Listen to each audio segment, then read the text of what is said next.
وتكون الجبال كالعهن المنفوش وأما من ثقلت موازينه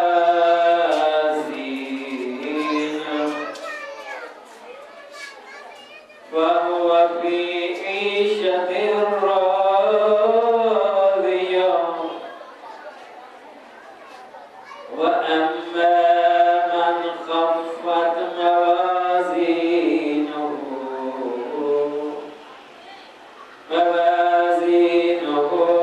فأمه هاوية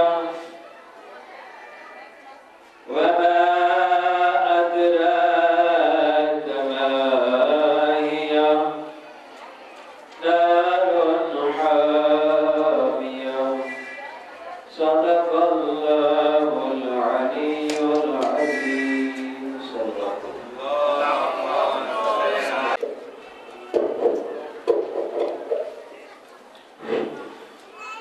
نعرہ تکبیر، نعرہ تکبیر، نعرہ رسالت، نعرہ رسالت، نعرہ حیدری، نعرہ حیدری، حسینیت، حسینیت، یزیدیت، یزیدیت، پر محمد وآل محمد صلوات۔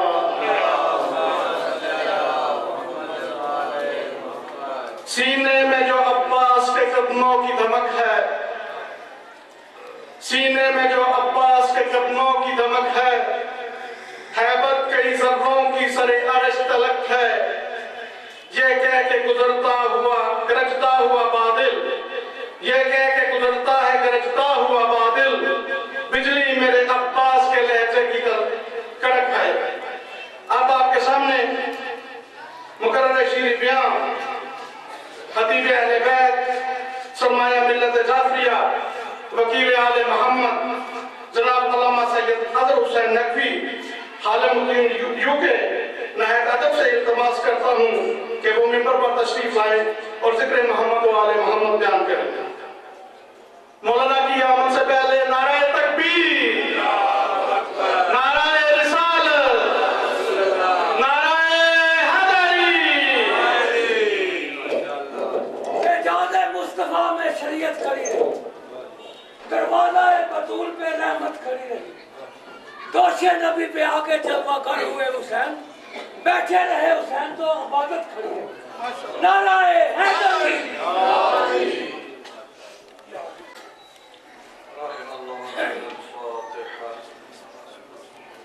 بسم الله الرحمن الرحيم الحمد لله رب العالمين الرحمن الرحيم مالك يوم الدين إياك نعبد وإياك نستعين اهدنا الصراط المستقيم صراط الذين أنعمت عليهم غير المغضوب عليهم ولا الضالين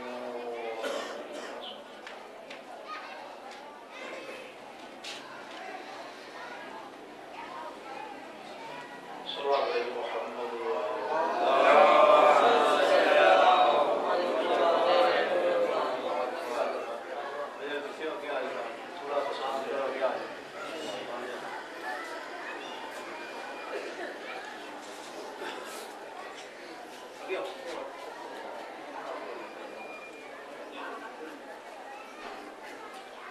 أعوذ بالله السميع العليم من الشيطان اللعين الرجيم بسم الله الرحمن الرحيم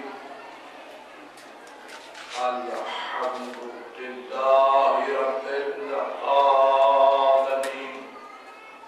الحمد لله الذي هدانا لهذا وما كنا لنهتدي لولا أن هدانا الله لقد جاءت رسل ربنا بالحق ثم الصلاة والسلام والتحية والإكرام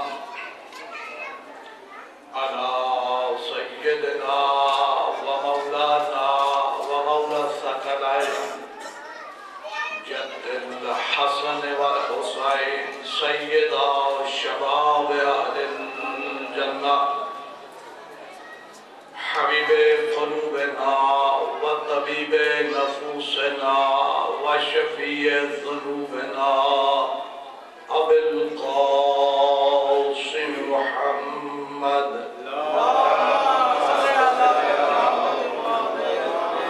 وعلى أهل بيته الطيبين الطاهرين المعصومين الذين أظهر الله عنهم الرجس وطهرهم تطهيرا.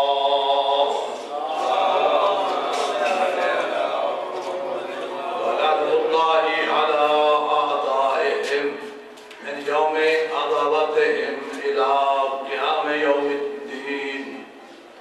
أما بعد فقد قال الحكيم في محكم كتابه الكريم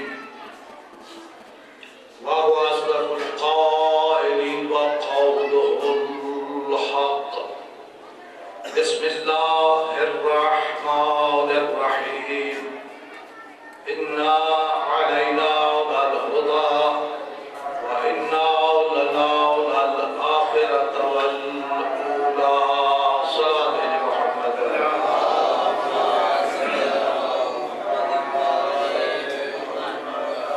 أربع دانش أهل إلى الحضرات بزرگان دین جوانان ملت مومنین و مومنات خالق کائنات سے دعا گو ہوں کہ رب کائنات آپ کی اس عبادت کو منظور و مقبول فرمائے اور آپ کے کبیرہ صغیرہ سے درگزر فرمائے. میں مسلسل آپ کی خدمت میں ہدایت کے عنوان پر ٹوٹے پھوٹے الفاظ آپ کی خدمت میں پیش کرتا چلا رہا ہوں. خالق کی کائنات ارشاد فرما رہا ہے بے شک ہدایت کی ذمہ داری ہمارے اوپر ہے اور دنیا و آخرت کا اختیار ہمارے پاس ہے. کائنات کا اختیار رکھنے والے پروردگار کے نزدیک پسندیدہ دین اسلام ہے.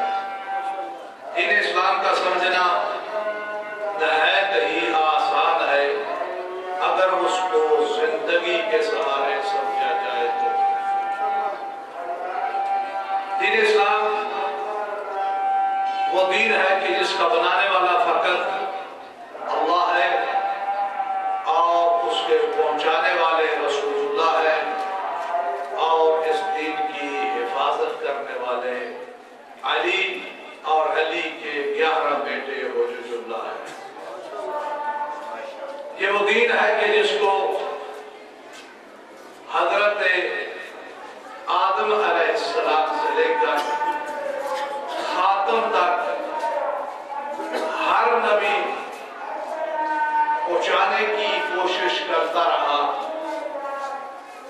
جب وہ وقت آیا کہ جب پیغمبر اسلام محمد مصطفیٰ صلی اللہ علیہ وآلہ وسلم نے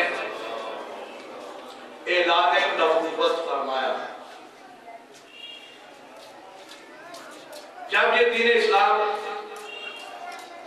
پھیلنے لگا تو پیغمبر اسلام نے مختلف علاقوں میں اپنے نمائندے بھیجے خطوط دے کر کہ جاؤ اور انہیں دین کی دعوت دو. تو جب یہ نمائندے گئے تو ان علاقوں میں سے ایک علاقہ اہل نجران کا تھا اور یہ سارے کے سارے تقریباً عیسائی لوگ تھے. وہاں پر بھی پیغمبر نے خط بھیجا. تلوار نہیں لے کر گئے بلکہ خط بھیجا اور انہیں دعوت اسلام دی کہ دیکھو میں اللہ کا آخری نبی ہوں اور عیسیٰ سے افضل ہوں. میں تمہیں دین کی دعوت دیتا ہوں. اب جب یہ خط ان کے پاس پہنچا تو چونکہ عیسائی تھے تو انہیں کہا کہ قبل اس کے کہ جنگ کی جائے پہلے دیکھیں ضرور صحیح کہ کیسا نبی ہے جس نے اتنا بڑا دعویٰ کیا ہے، دیکھیں تو صحیح۔ تو انہوں نے آپس میں ایک میٹنگ کی اور جب میٹنگ کی تو اس میں سے چیدہ لوگوں کا انتخاب کیا جس میں راہب بھی تھے، اور انہوں نے ایک وفد تیار کیا۔ اب یہ وفد جو ہے وہ تیار ہو کر مدینے آیا۔ جب مدینے کے بہر پہنچے تو انہوں نے ان کا جو اصلی لباس تھا رہبانہ اسے چینج کیا اور زرد برگ کے لباس پہنے اور سونے کی انگوٹھیاں پہنی، جو آج بھی اگر آپ دیکھیں تو ان کا سلسلہ وہی ہے، اور بڑے ہی آراستہ اور پیراستہ ہو کر مدینے میں داخل ہوئے۔ جب مدینے کی گلی میں داخل ہوئے تو انہیں کوئی صاحب ملے تو ان سے پوچھا کہ تمہارا نبی کہاں ہے؟ توجہ ہے، تمہارا نبی کہاں ہے؟ تو اس نے کہا کہ جاؤ وہ ادھر مسجد میں بیٹھے۔ اب یہ چلتے ہوئے جب مسجد میں پہنچے اور پیغمبر کی نگاہ پڑی تو خلق عظیم کے مالک نے ان سے منہ پھیر لیا۔ جب ان سے منہ پھیرا تو یہ بڑے ہی حیران ہوئے کہ خط بھی خود لکھا ہے، دعوت بھی خود دی ہے، اور جب ہم آئے ہیں ملنے کے لیے اور یہ ہماری طرف دیکھنا بھی گوارا نہیں کر رہے، آخر ماجرا کیا ہے؟ تو پریشان ہو کر یہ مسجد سے باہر نکلے۔ جب مسجد سے باہر نکلے تو ان کو کوئی قدیمی ان کا دوست جو تھا وہ مل گیا۔ اس سے کہنے لگے کہ یہ بتائیں کہ تمہارے نبی کا مزاج کیسا ہے؟ توجہ ہے، تمہارے نبی کا مزاج کیسا ہے؟ تو وہ کہنے لگا کہ مزاج سے تو میں بھی واقف نہیں۔ اب آپ انصاف سے بتائیں کہ جو نبی کے مزاج سے واقف نہیں وہ اسلام کو خاک سمجھے گا؟ لیکن ایک بات اس نے بڑی قاعدے کی کہتا ہے کہ نبی کے مزاج سے تو میں واقف نہیں، لیکن میں آپ کو ایک ایسی ہستی کے پاس لے جاتا ہوں جو نبی کے مزاج سے واقف ہے۔ اب یہ لے کر کہاں آیا؟ مولا علی کے پاس دستک دی، مولا علی بہر آئے، کہا کیا بات ہے؟ کہا کہ ہم تمہارے نبی سے ملنے آئے ہیں، اور جب ہم مسجد میں گئے ہیں تو انہوں نے ہماری طرف دیکھنا بھی پسند نہیں کیا، آخر وجہ کیا ہے؟ تو مولا علی نے ایک نگاہ بھر کر ان کی طرف دیکھا اور فرمایا کہ کیا تم اسے بادشاہ سمجھ کر آئے ہو یا نبی سمجھ کر؟ کہنے لگے کہ ہم انہیں آپ کا نبی سمجھ کر آئے ہیں۔ تو مولا نے فرمایا کہ جب انہیں نبی سمجھ کر آئے ہیں تو تم اپنے علاقے کے راہب ہو اور جو تمہارا اصلی لباس ہے وہ تم نے زیب تن نہیں کیا، اس لیے پیغمبر نے تم سے بات کرنا پسند نہیں کیا۔ یہ اپنا لباس چینج کرو اور جو اصلی لباس ہے اسے پہن کر جاؤ، پھر دیکھو کہ پیغمبر کس طرح تجھے ملتے ہیں۔ اب انہوں نے وہ لباس چینج کیا اور پھر آئے مسجد نبوی میں۔ ادھر مسجد نبوی میں داخل ہوئے اور ادھر پیغمبر نے ان کا استقبال کیا۔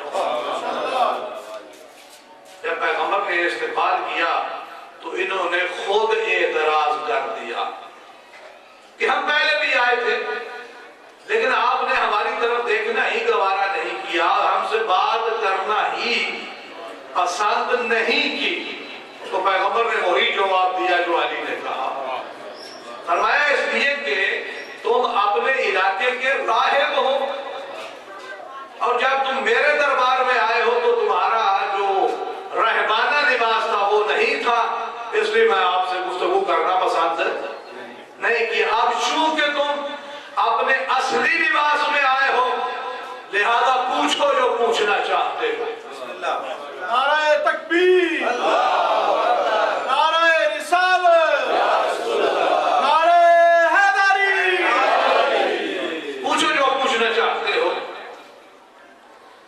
اب بحث جو ہے وہ شروع ہو گئی، یہ سوال کرتے رہے، پیغمبر قرآن پڑھتے رہے، یہ سوال کرتے جاتے ہیں، اللہ کا نبی اللہ کا کلام پڑھتا جاتا ہے، لیکن بات یہاں تک پہنچی کہ کہتے ہیں اچھا یہ بتاؤ کہ تمہارا حضرت عیسیٰ کے بارے میں کیا خیال ہے؟ تو پیغمبر نے فرمایا وہ اللہ کا عبد ہے، اللہ کا نبی ہے، مقدس ہے۔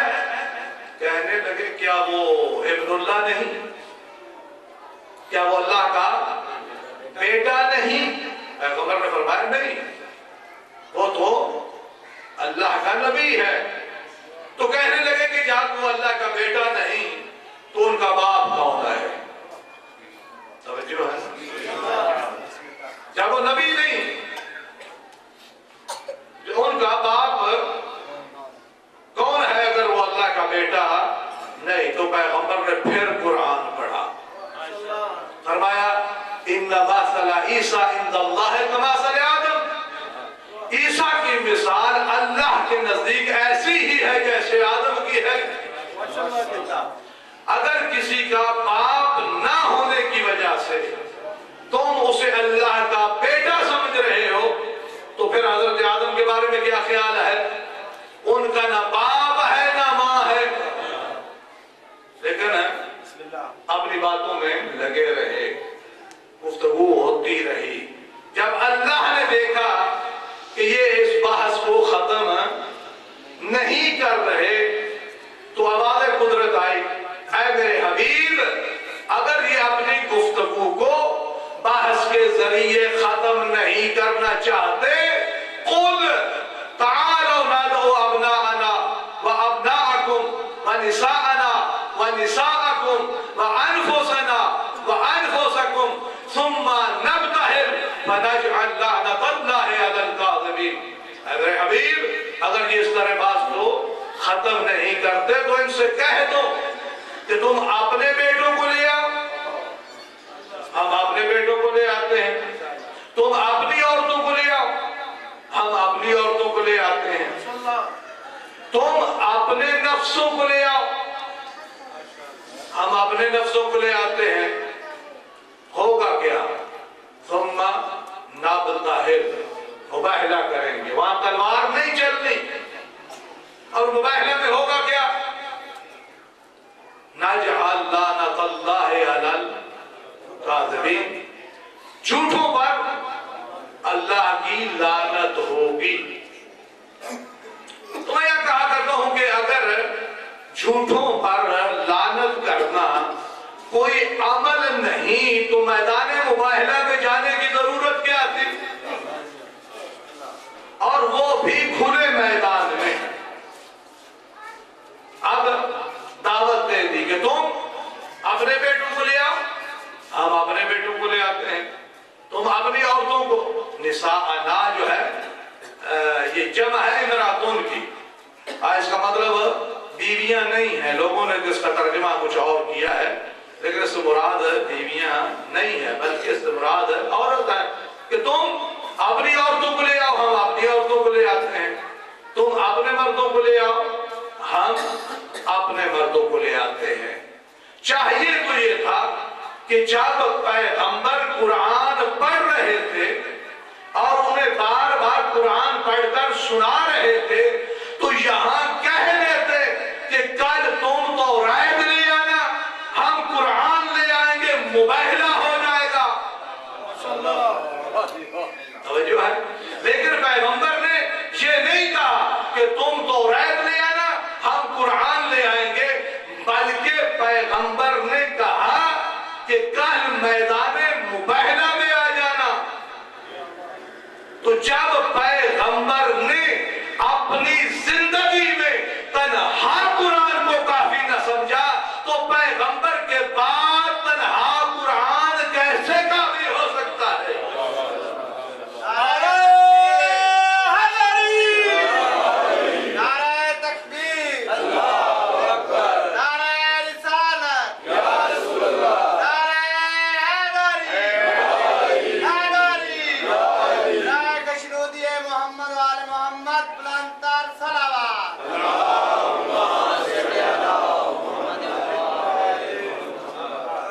کہنا کہ حسبنا کتاب اللہ، یہ کیسے ہو سکتا ہے؟ جب پیغمبر نے اپنی زندگی میں تنہا قرآن کو کافی نہ سمجھا، تو پیغمبر کے بعد قرآن کیسے تنہا کافی ہو سکتا ہے؟ تو دیکھیں کہ اس میں دو باتیں ہیں۔ جب یہ مباہلہ ہوگا تو اس میں دو باتیں ہیں۔ کیا کہ جو سچے ہیں ان پر سلوات پڑھی جائے گی، اور جو جھوٹے ہیں ان پر،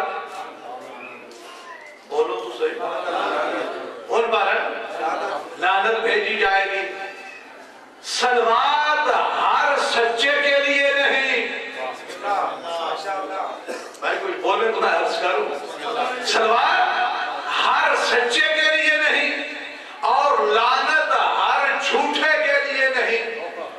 سلوات ایسے سچوں کے لیے ہے کہ جن سے بڑھ کر کائنات میں کوئی سچا نہ ہو۔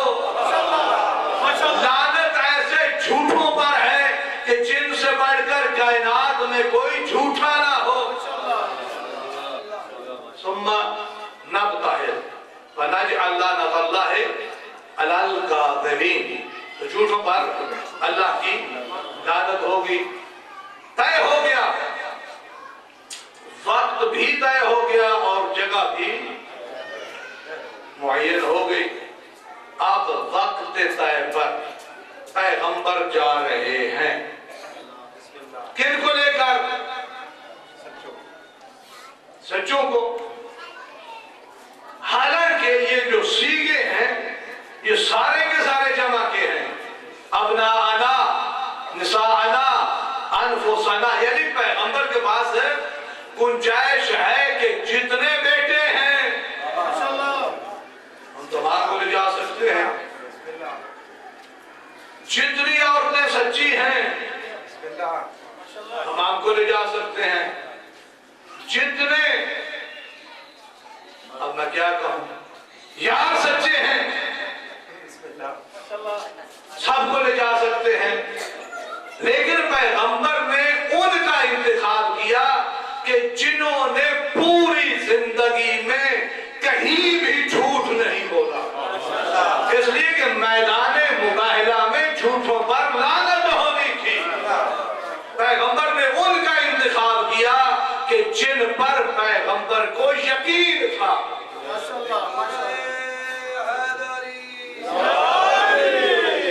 تو پیغمبر انہیں لے کر میدان کی طرف چلے، اور وہ کتنے تھے؟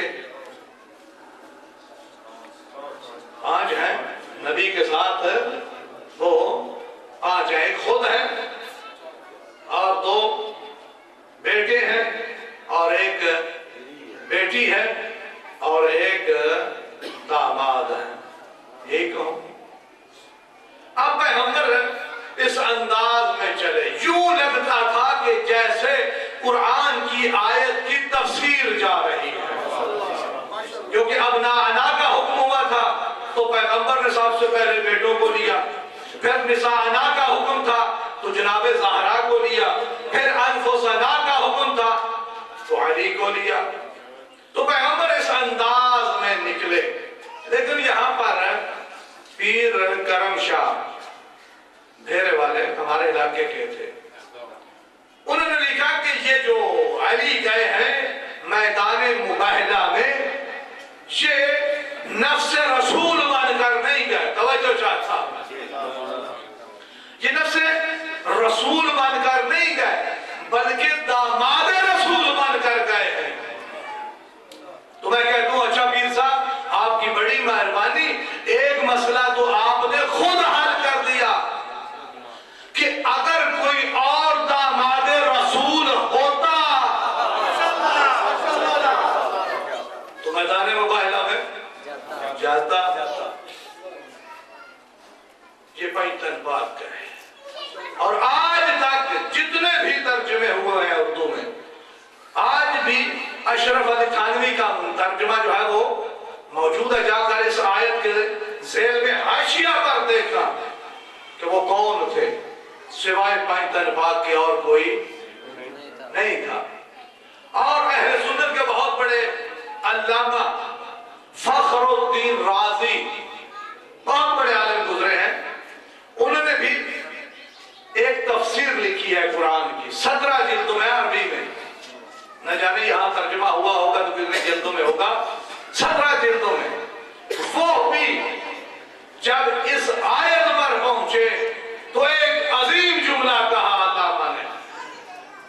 لکھتے ہیں وقال رسول اللہ خرج وعلیہ مرۃ من شعر اسود قد احتضن الحسین واخذ بيده الحسن وفاطمہ تمشي خلفه وعلی خلفها.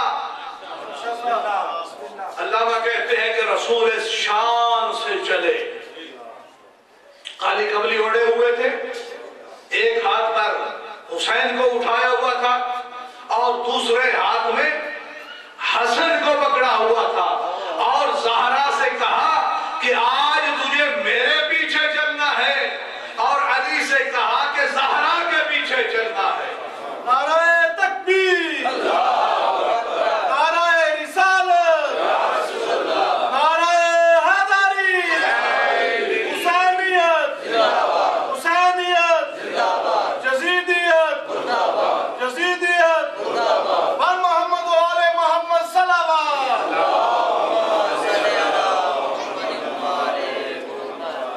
اور دیکھیں کہ جو شریعت کا حکم ہے وہ کیا ہے کہ جب باپ اور بیٹا گھر سے نکلیں تو باپ آگے ہو، بولے باپ آگے ہو بیٹا پیچھے ہو. اگر ماں اور بیٹا نکلے تو ماں کا احترام. اگر شوہر اور بیوی گھر سے نکلے شوہر آگے ہو. بھائی آپ کیوں گھبرا رہے ہیں؟ میں آج کے رسم و رواج کی بات نہیں کر رہا، میں تو شریعت محمد کی بات کر رہا. بھیجے محمد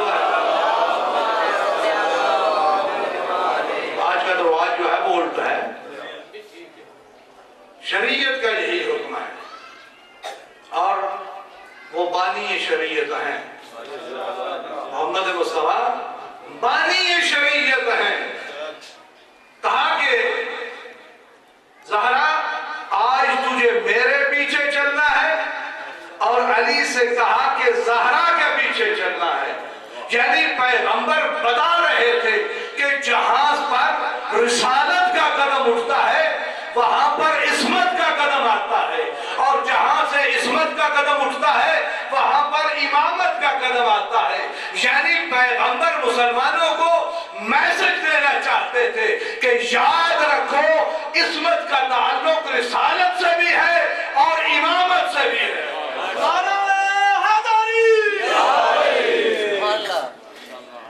عصمت کا تعلق رسالت سے بھی ہے اور امامت سے بھی ہے. اس شان سے رسول میدان مباہلہ کی طرف گئے. اب جب میدان مباہلہ کی طرف نکلے تو چاہیے تو یہ تھا کہ حسین ماں کے پاس ہوتے، کیونکہ چھوٹے تھے، لیکن رسول نے اپنے ہاتھ پر اٹھایا. کیوں؟ اس لیے کہ اگر ماں کے ساتھ ہوتے تو آج کا معترض یہ اعتراض کرتا کہ حسین کی میدان مباہلہ میں کوئی ضرورت نہیں تھی، چونکہ چھوٹا تھا، دودھ پیتا بچہ تھا، لہذا ماں کے ساتھ چلا کہ جب دعوت ہوتی ہے اور جو دودھ پیتا بچہ ہوتا اس کی ارادہ تو نہیں ہوتی نا، ماں کی دعوت ہوتی، تو پیغمبر اپنے پاس اٹھا کر لے گئے تاکہ کل کوئی یہ نہ کہہ سکے کہ حسین کی میدان مباہلہ میں کوئی ضرورت نہیں تھی، اور اس انداز سے یہ چلے۔ اب جب میدان کی طرف چلے نا، عجیب انداز ہے، اور آگے سے ان قادریوں کا ایک بہت بڑا عالم جب دیکھتا ہے تو پکار کر کہتا ہے انی ارا وجوہن، دیکھو میں کچھ ایسے چہرے دیکھ رہا ہوں کہ جن سے نور ٹپک رہا ہے۔ اپنے عیسائیوں کو کہہ رہا ہے کہ میں کچھ ایسے چہرے دیکھ رہا ہوں کہ جن سے نور ٹپک رہا ہے، لا تباہلو، ان سے مباہلہ نہ کرنا فنا ہو جاؤ گے، غرق ہو جاؤ گے۔ عیسائی ہے نا بھائی، ایک چہرہ تو پہلے بھی دیکھا ہوا تھا، پیغمبر کا چہرہ تو پہلے بھی دیکھا ہوا تھا، اور جناب زہرا تو برقع پوش تھی، اور وہ کہہ رہا ہے کہ میں کچھ ایسے چہرے دیکھ رہا ہوں کہ جن سے نور ٹپک رہا ہے۔ اس شان سے پیغمبر میدان مباہلہ کی طرف گئے۔ اب معترض کہتا ہے اس میں کون سی شان ہے؟ شان تو تب ہوتی کہ اگر اللہ قرآن میں ان کے نام لیتا۔ اعتراض تو کرتا ہے نا معترض، ہمیشہ جو ہے وہ اسی چیز میں رہتا ہے کہ کہاں سے مجھے کوئی ایسی جگہ ملے، تو کہتے ہیں اس میں کون سی شان ہے؟ شان تو تب ہوتی کہ اگر نام لیے جائے، اور اللہ نے نام کیوں نہیں لیے؟ اگر نام لے دیتا تو آج وہی معترض یہ کہتا کہ میدان مباہلہ میں جانے کے لیے اور بھی بڑے تھے، لیکن چونکہ اللہ نے نام ذکر کر دیے تھے اس لیے پیغمبر کسی اور کو ساتھ لے نہیں۔ صلوات بھیجے محمد و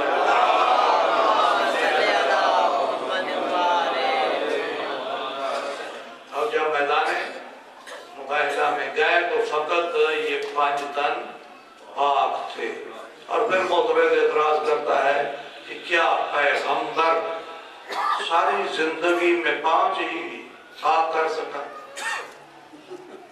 جو خلق عظیم کا مالک ہے کیا وہ ساری زندگی میں؟ تو ہم کہتے ہیں کہ ہم نے کب کہا ہے کہ دوسرے نجس ہیں؟ ہم نے تو نہیں یہ کہا، ہم تو کہتے ہیں کہ یہ ایسے پاک ہیں کہ ان جیسا اور کوئی پاک نہیں ہے۔ ہم نے کب کہا ہے کہ دوسرے نجس ہیں؟ لیکن اگر یہی تیرا اعتراض ہے تو پھر ہم بھی کہہ سکتے ہیں کہ کیا ساری زندگی میں رسول 4 ہی یار بنا سکا؟ جو خلق عظیم کا مالک ہے کیا وہ ساری زندگی میں 4 ہی یار بنا؟ کہتے نہیں، یار تو اور بھی تھے لیکن یہ بڑے تھے، تو ہم کہتے ہیں پاک اور بھی ہوں گے، پاک اور بھی ہوں گے، لیکن یہ ایسے پاک تھے کہ جن پر توحید کی نہ سہے۔ انما یرید اللہ لیذھب عنکم الرجس اہل البیت ویطہرکم تطہیرا۔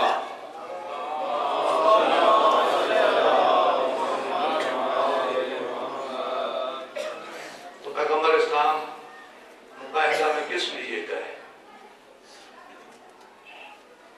دین کے لیے، دین کی حفاظت کے لیے، دین کی بقا کے لیے، دین کو بچانے کے لیے۔ اور جب پیغمبر گئے ہیں تو حسین کو ہاتھوں پر اٹھایا ہوا تھا اور بتا رہے تھے بیٹا دیکھو آج عیسائیوں کے ساتھ میں مباہلہ کر رہا ہوں، اگر تجھے مباہلہ کرنا پڑ جائے اور جب پیغمبر میدان میں گئے ہیں تو مردوں میں حسن و حسین ہیں، بیٹوں میں، اور جب حسین کربلا میں گئے ہیں تو بیٹوں میں علی اکبر بھی ہے، اصغر بھی ہے، اور پیغمبر اپنے ساتھ علی کو لے کر گئے تھے، بھائی تھا نا، اور حسین بھی لے کر گئے، عباس جیسا بھائی لے کر گئے۔ آزادارو، عجیب محبت تھی ان دونوں بھائیوں کی، عجیب انداز تھا ان دونوں بھائیوں کا۔ امام حسین علیہ السلام جب کربلا میں پہنچے ہیں، میں نے کل بھی عرض کیا کہ 2 محرم کو امام کربلا کے میدان میں پہنچ گئے، 7ویں کو پانی بند ہوا، اور 10ویں کو جب جنگ ہونے لگی تو سب سے پہلے اصحاب اور انصار حسین کے شہید ہوئے، اور بنی ہاشم میں سب سے پہلے علی اکبر شہید ہوئے۔ یہ ایک سلسلہ ہے شہادتوں کا۔ جب کوئی نہ رہ گیا نا حسین کا، اب عباس آگے بڑھے، کہتے ہیں مولا اب تو مجھے اجازت دے دیجیے، میں بچوں کی العطش کی آوازیں برداشت نہیں کر سکتا، اب مجھ میں ہمت نہیں رہی۔ حسین کہتے ہیں عباس تو میری فوج کا علم بردار ہے۔ اللہ اکبر، اتنا کہنا تھا۔ عباس کہتے ہیں مولا وہ فوج کہاں ہے کہ جس کا میں علم بردار، مولا وہ تو سب چلے گئے، مولا مجھے اجازت دیجیے، اب میں بچوں کی یہ آواز برداشت نہیں کر سکتا۔ ہاں آزادارو، امام نے کہا ٹھیک ہے عباس، جاؤ پانی لانے کی کوشش کرنا، پانی لانے کی کوشش کرو۔ عباس جب جانے لگے نا تو بیان کیا جاتا ہے کہ حسین کی بیٹی سکینہ نے خود مشکیزہ پہنایا اور کہا چچا جلدی پانی لانا، میرا بھیا اصغر بہت پیاسا ہے۔ ہاں آزادارو، جناب عباس گھوڑے پر سوار ہوئے، میدان کی طرف بڑھے، گھمسان کا رن پڑا، تلواریں چلنے لگی، تیر چلنے لگے، لیکن علی کا یہ شیر بڑی جرت کے ساتھ لڑتا لڑتا لڑتا نہر فرات پر پہنچ گیا۔ جب نہر فرات پر پہنچے تو گھوڑے کو نہر میں اتارا،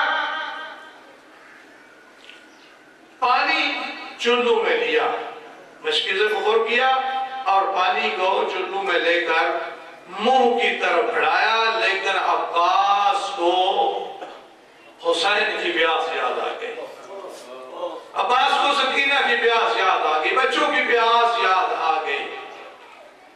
وفادار بھائی تھا، پانی کو وہیں پہ انڈیلا، کہا یہ وفا کا تقاضا نہیں ہے کہ میرا بھیا حسین پیاسا ہو اور میں پانی پی لوں۔ آزادارو، جب جناب عباس نے مشکیزے کو پر کیا نا، اب چلنے لگے خیموں کی طرف۔ جب خیموں کی طرف چلنے لگے تو پسر سعد نے آواز دے کر کہا شامیوں کوفیوں کہاں چلے گئے ہو؟ اگر یہ پانی حسین کے خیمے تک پہنچ گیا تو تم میں سے ایک بھی نہیں بچ سکے گا۔ عزادارو، جب یہ آواز بلند ہوئی نا، اب ہر طرف سے سپاہیوں نے عباس کو گھیرنا شروع کیا۔ علی کا جلال لڑ رہا ہے، لڑتے لڑتے یا ایک ملعون نے چھپ کر ایسا وار کیا کہ عباس کا دائیں بازو قلم ہو گیا۔ جب عباس کا دائیں بازو قلم ہوا، عباس نے جلدی سے علم کو بائیں ہاتھ میں لیا اور کہتے ہیں کیا ہوا؟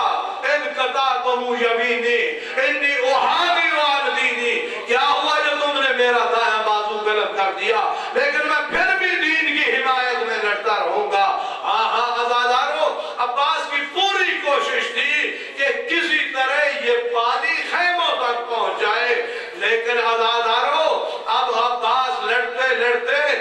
جب قریب پہنچے تو ایک اور ملعون نے ایسا وار کیا کہ عباس کا بایاں بازو قلم ہو گیا۔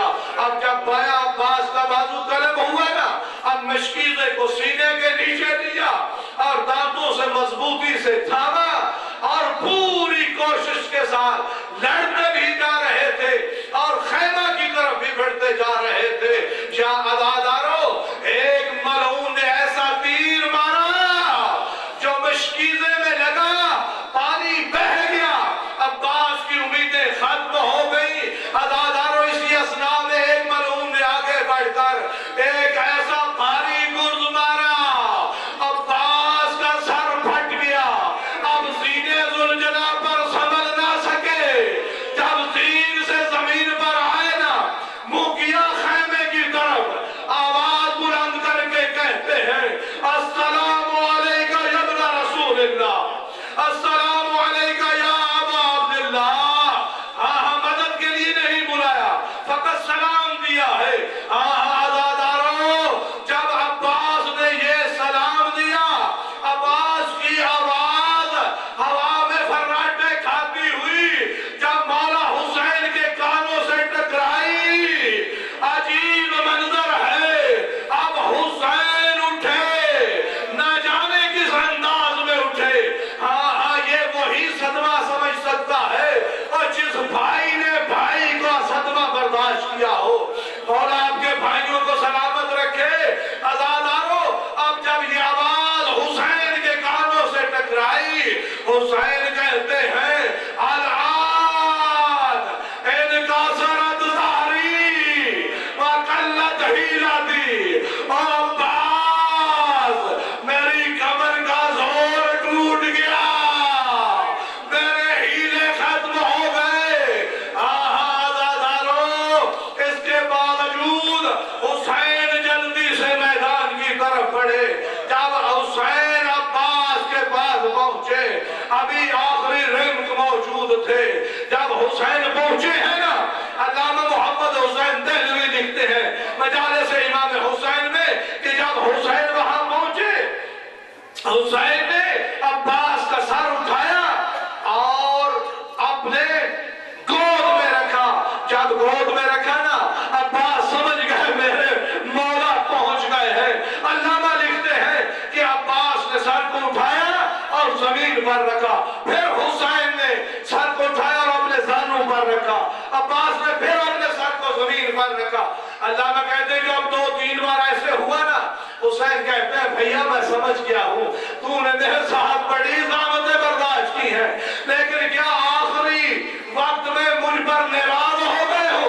عباس بھی کہا نہیں بولا، میری کیا مجال کہ میں ناراض ہوں۔ کہا پھر سر کیوں اٹھاتے ہو؟ کہتے ہیں مولا مجھے وہ وقت یاد آ رہا ہے کہ اب میرا سر مولا کی گود میں ہے، لیکن مولا جب آپ اترے گے، آپ کا سر کس کی گود میں ہوگا؟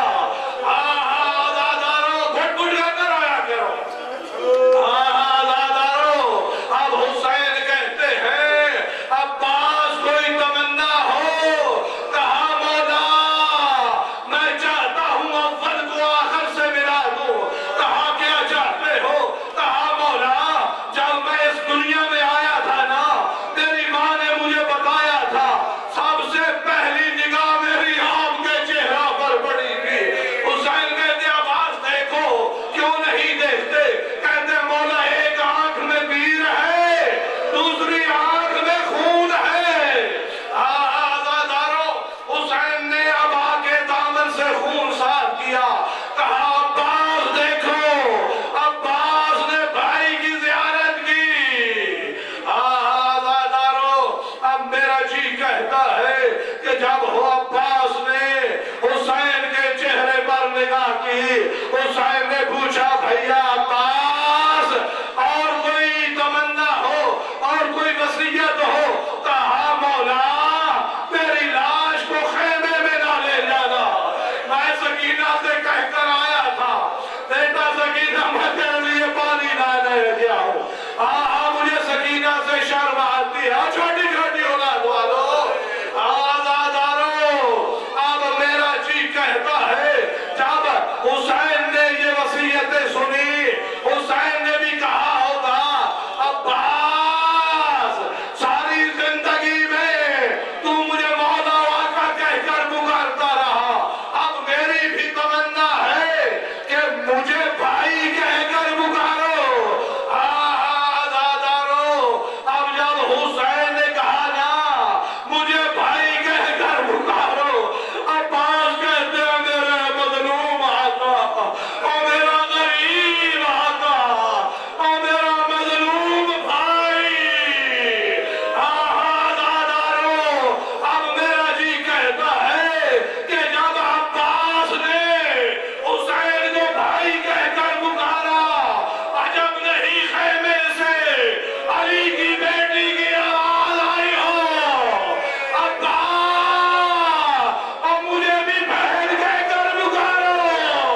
پروردگار عالم ہماری اس عبادت کو منظور و مقبول فرما پروردگار عالم ہم سب کے کبیرہ صغیرہ سے درگزر فرما پروردگار عالم جتنے مومنین و مومنات اپنی حاجات شریعہ کو لے آئے خدا بندہ تجھے واسطہ محمد و اہل بیت محمد کا ان تمام کی حاجات شریعہ کو منظور و مقبول فرما پروردگار عالم تجھے واسطہ محمد و اہل بیت محمد کا شیعان جہاں کی حفاظت فرما کفر و شرک کو نیست و نابود فرما بہت مشکل وقت ہے بہت حالات خراب ہے پروردگار عالم تجھے حسین فضلوں میں کربلا کا واسطہ پروردگار عالم جہاں جہاں بھی شیعہ یہ فرصت دے رہے ہیں عزاداری کر رہے ہیں پروردگار عالم نے اپنے حفظ و امان پروردگار عالم کے واسطہ محمد و اہل بیت محمد کا قاری الیاس صاحب کو صحت کاملہ و عاجلہ عطا فرما پروردگار عالم ہم سب کے مرحومین کے کبیرہ صغیرہ سے درگزر فرما ان تمام کی قبروں کو منور فرما